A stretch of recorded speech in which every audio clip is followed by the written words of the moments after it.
Good morning friends. आज हम great Nicobar island के विकास के प्रोजेक्ट पर खुलकर बात करेंगे। कई लोग इसे सिर्फ जंगलों को काटने का मुद्दा बता रहे हैं, लेकिन ये प्रोजेक्ट भारत की समुद्री सुरक्षा और व्यापार को पूरी तरह से बदल देने वाला है। हमारी आर्मी और नेवी इसे देश की रक्षा का मजबूत किला मानती है। आज मैं आपको आसान भाषा में बताऊंगा कि यह प्रोजेक्ट क्यों इतना ज़रूरी है और इससे देश को क्या फ़ायदा होगा। दोस्तों, ग्रेट निकोबार अंडमान निकोबार द्वीप समूह में सबसे दक्षिणी और सबसे बड़ा द्वीप है, जो हिंद महासागर में भारत की आखिरी सीमा है। सरकार यहाँ एक गलाथिया बे में एक विश्व स्तरीय इंटरनेशनल कंटेनर पोर्ट बना रही है। पहले चरण में ये पोर्ट 4 मिलियन टीईयूज यानी 20 फुट इक्विवेलेंट यूनिट्स माल को संभाल सकेगा और पूरा होने पर 16 मिलियन टीईयूज की क्षमता होगी। इसके साथ एक नया एयरपोर्ट, 450 एमवीए का गैस और सोलर पावर प्लांट, टाउनशिप और टूरिज्म रिजॉर्ट्स भी होंगे। 2055 तक यहां 3.36 लाख लोगों की बसावट और हर साल 1 मिलियन पर्यटकों का लक्ष्य रखा गया है। ये जगह मलक्का स्ट्रेट का गेटवे है, जहां से दुनिया का बहुत बड़ा व्यापार गुजरता है। हमारी भारतीय नेवी और अंडमान निकोबार कमांड के लिए ये प्रोजेक्ट राष्ट्रीय स्तरीय सुरक्षा का गेम चेंजर है। आईएनएस बाज नेवल बेस पहले से ही यहाँ मौजूद है। नया ड्यूल यूज पोर्ट और एयरपोर्ट बनने से हमारी नौसेना के जहाज, सबमरीन, लड़ाकू विमान और ड्रोन बहुत तेजी से काम कर सकेंगे। मलक्का स्ट्रेट से हर साल लगभग 1 लाख से ज़्यादा जहाज गुजरते हैं। यहाँ से रोज़ाना लगभग 23 मिलियन बैरल तेल गुजरता है, जो दुनिया के समुद्री तेल व्यापार का 29% है। इसमें क्रूड ऑयल, पेट्रोलियम प्रोडक्ट्स और एलएनजी मुख्य रूप से ट्रैवल करते हैं। चीन अपना लगभग 80% तेल इसी रास्ते से मंगवाता है।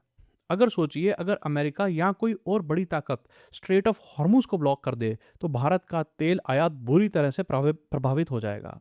ऐसे में अगर हम मलक्का स्ट्रेट पर अभी मजबूत नहीं हैं, तो हमारी तेल की सप्लाई को पूरी तरह से बंद किया जा सकता है। व्यापार रुक सकता है, तेल की कीमतें आसमान छू लेंगी, फैक्ट्रियां बंद हो जाएंगी और देश में बहुत बड़ा आर्थिक संकट पैदा हो जाएगा। ग्रेट निकोबार हमें मलक्का स्ट्रेट के गेटवे पर बहुत मजबूत पकड़ दे सकता है, ताकि हम ऐसी किसी भी स्थिति में नजर रख सकें, वैकल्पिक रणनीति बना सकें और देश की ऊर्जा और सुरक्षा को बचाए रख सकें।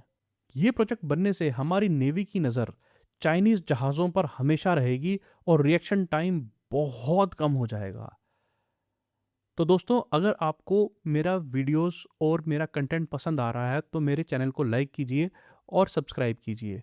आपका लाइक और सब्सक्राइब आपके लिए तो बहुत छोटी सी बात है, लेकिन ये मुझे आपके तक एक अच्छा वीडियो और एक अच्छा कंटेंट लाने में बहुत मोटिवेशन देता है। इस प्रोजेक्ट से भारत का समुद्री व्यापार नई ऊंचाइयों तक पहुंचेगा। अभी हमारा बहुत सारा माल कोलंबो और सिंगापुर से आता है, जहां से ट्रांसशिपमेंट होता है, मतलब वहां पे आके शिप्स अपने कंटेनर्स को लोड और अनलोड करते हैं। गलाथिया बे पोर्ट बनने से ये सारा काम भारत में होगा और हर साल लगभग 200 मिलियन डॉलर्स की सेविंग होगी। मलक्का स्ट्रेट में container ships, oil tanker, LNG carriers और ड्राई बल्क कैरियर्स सबसे ज़्यादा गुजरते हैं। ये पोर्ट बनने से हमारा खुद का हब बनेगा, छोटे बड़े व्यापारियों को नया बाजार मिलेगा, मछुआरों और ट्रांसपोर्ट वालों को काम मिलेगा और लोकल अर्थव्यवस्था बहुत तेज़ी से आगे बढ़ेगी। हाल में ही राहुल गांधी जी ग्रेट निकोबार गए और उन्होंने इस पूरे प्रोजेक्ट का बहुत तेज विरोध किया। उन्होंने जंगलों को काटने और आदिवासी समुदायों को नुकसान पहुंचाने की बात कही। जंगल और आदिवासी भाई बहन जरूर बहुत महत्वपूर्ण है, लेकिन राष्ट्रीय सुरक्षा और ऊर्जा सुरक्षा को हम नज़रअंदाज बिल्कुल नहीं कर सकते। हमें सरकार पे दबाव बनाना चाहिए कि पर्यावरण क्लियरेंस, एनजीटी अप्रूवल और सेफगार्ड सब लें। विपक्ष के नेता होकर राहुल गांधी जी को ऐसी रणनीतिक परियोजना को सिर्फ राजनीति का मुद्दा नहीं बनाना चाहिए।